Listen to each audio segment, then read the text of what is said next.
Hello everyone. In this video, I'm going to discuss about how to convert recurring decimals to fractions. For those who are currently sitting in grade 4 or grade 5, then you must be quite familiar with converting decimals to fractions or vice versa, fractions to decimals. So as you all have known that a fraction can always be written as a decimal and the other way around. A decimal can always be written as a fraction too. Let's take an example. If we have a fraction 2/5, how are we going to write this as a decimal? So the simplest way, the first way we can do is to convert the denominator into either 10, 100, 1,000, and so on. Because 5 is a factor of 10, so we can write it as a 4/10, the equivalent fraction of 2/5. Then 4/10 means 0.4 in decimal. Now, the other way around, if we are converting 0.05, a decimal, to fraction, it is 5/100. 5/100 in fraction is written as 5/100.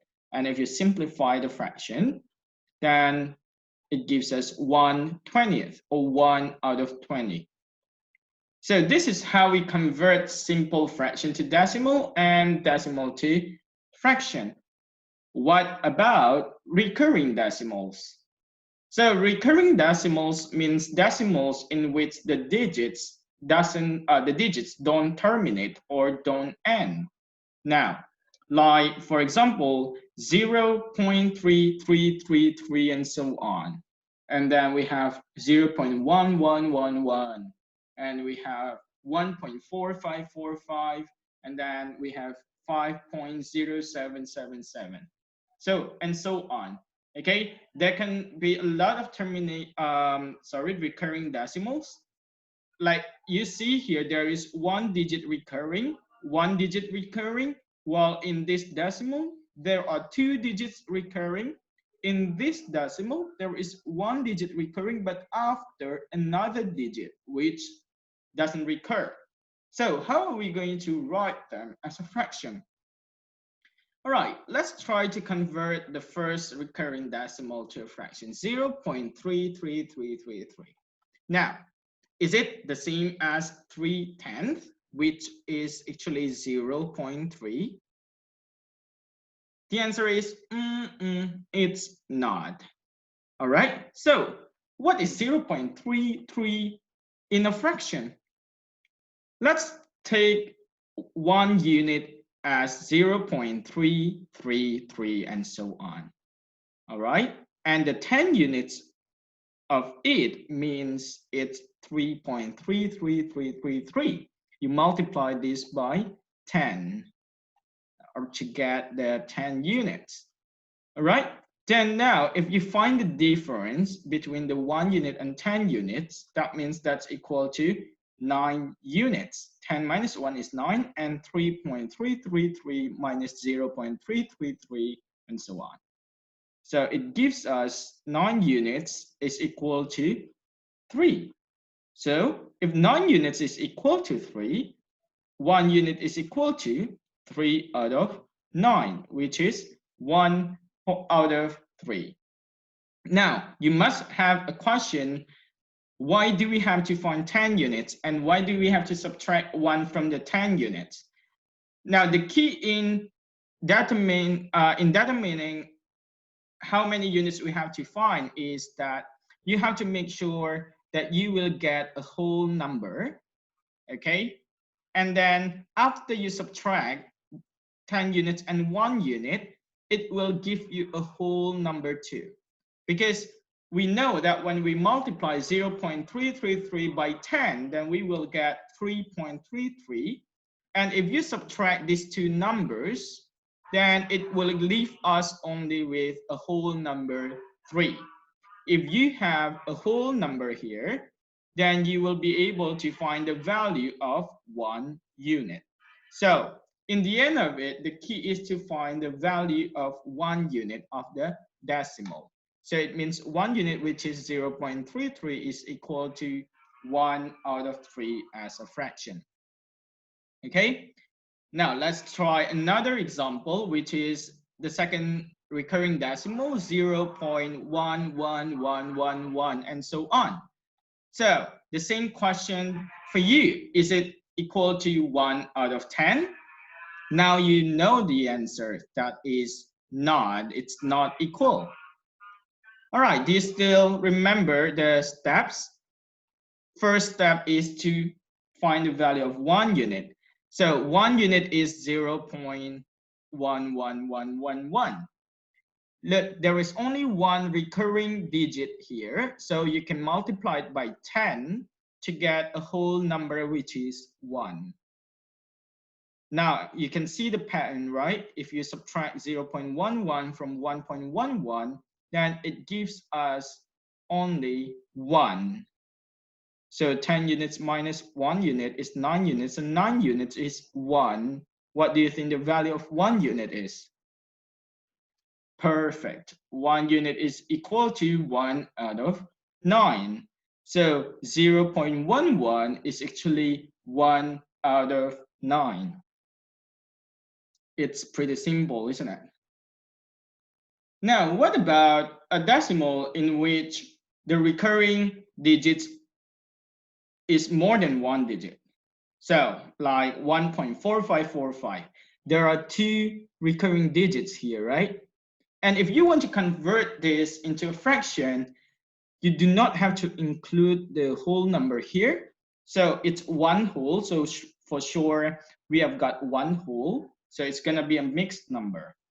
All right. So you only have to pay attention on the 0.4545 and so on.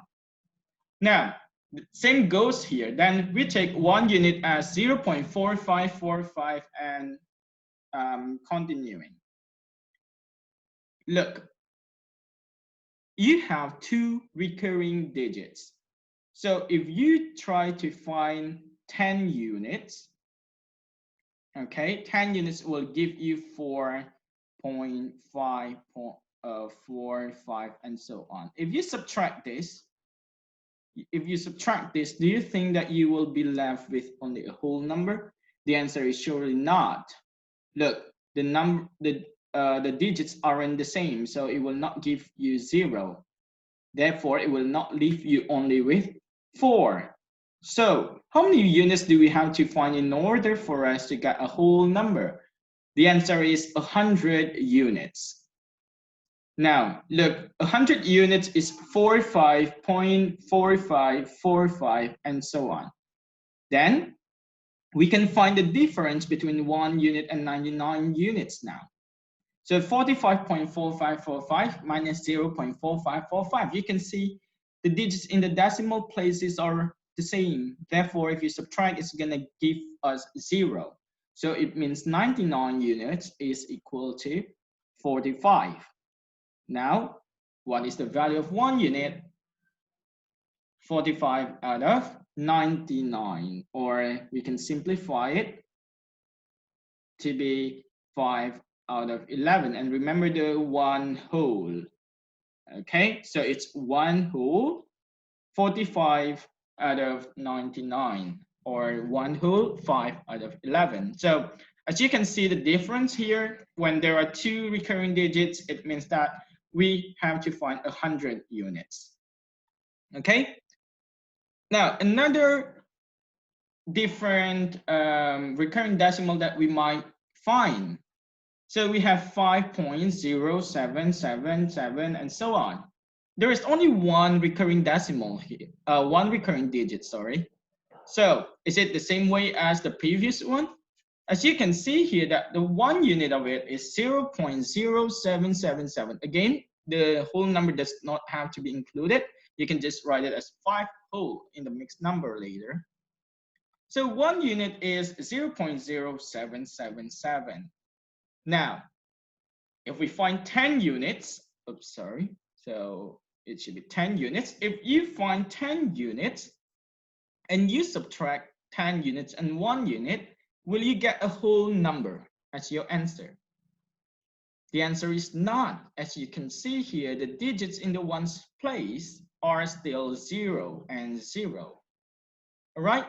So it means you have to find 100 units. 7.777. So you multiply the 1 unit by 100, then you will get 7.7777. Now, 1 unit, 10 units, and 100 units. So the difference of which do we have to find? Again, the key is that we have to be left only with a whole number. If you subtract 100 units and 1 unit, which means 7.777 minus 0.077 and so on, do you think you will be left only with a whole number? The answer is not, okay? This will give us 0, but it will give us 7.7 as a difference. Therefore, you have to find the difference between 10 units and 100 units. So the difference between 10 units and 100 units is 90 units, which is 7.777 minus 0.777. So you can see now that all the digits in the decimal places are the same, therefore 90 units is equal to 7. All right? So you must always pay attention at the digits in the decimal places. If you make sure that they are the same, therefore it will give you a whole number as the difference. So if 90 units is equal to 7, then what's the value of 1 unit? 7 out of 90. So 5.0777 can be written as 5 whole, 7 out of 90. Okay. Now, do we have to always follow these steps in order for us to convert the recurring decimals to fractions?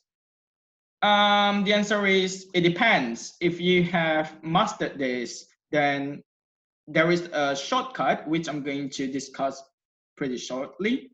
But then if you are not quite comfortable, or you're not pretty sure about the pattern just yet, then I must suggest that you do these steps in order for you to understand why we can get a denominator of 9, 99, 900, and so on. All right, now I'm going to discuss with you the shortcut in which we can convert recurring decimals to fractions without doing the step-by-step way. Now, here's the key. If there is only one repeating digit after the decimal point, the fraction is the repeating digit out of 9. Now, what does it mean? So if we have 0.22222, you can see that there is only one recurring digit, right? One repeating digit here, which is 2. So the fraction is the repeating digit 2 out of 9. Because there's only one repeating digit, so it's only out of 9. But if there are 2 repeating digits after the decimal point, the fraction is the repeating digits out of 99. Let's take an example of 0.1313. So 2 repeating digits after the decimal point. So the fraction is the repeating digit out of 99. Because there are 2 repeating digits, so it's out of 99. And the same similar fraction is going to be found when there are 3 repeating digits after the decimal point. The fraction is the repeating digits out of 999. Let's take an example of 0.429, 429, and so on. So 3 repeating digits is 429 out of 999. All right, as you can see, there are 3 repeating digits, so there are triple nines too. But then, what if there is only 1 repeating digit, but after a 0, after the decimal point, then the fraction is the repeating digit out of 90. So 0.077. Before the repeating digit, there is a 0 first, and then 1 repeating digit. So it's 7 out of 9 because only one repeating digit, but because there is 1 0, then it's 90. You can see it's similar to the first one repeating digit, but then because there is a 0 in front of or before the repeating digit, so you must add a 0 too as the denominator. Then if there are 2 repeating digits after a 0, after the decimal point, then the fraction is the repeating digits out of 990. An example of 0.0232323. So 2 repeating digits, which are 2 and 3, and a 0 in front of it. So it's similar to the second one. If there are 2 repeating digits, so it should be out of 9 and 9, but then because there is a 0 in front of it, so it's going to be 990. All right? And if there is only 1 repeating digit after 2 zeros, after the decimal point, then the fraction is the repeating digit out of 900. So 0.001111, only 1 repeating digit, but there are 2 zeros in front of it. So it's 1 out of 9 with 2 zeros. Okay, and so on. So you can see the pattern here. When there is only 1 repeating digit, it's out of 9, 2 repeating digits, 99, 3 repeating digits, 999. But if there is a 0 before the recurring decimal, then you add the number of zeros that are in the decimals. Okay, so that's all for converting recurring decimals to fractions. I hope that you all understand about the lesson and it helps. Okay, see you in the next video. Bye-bye.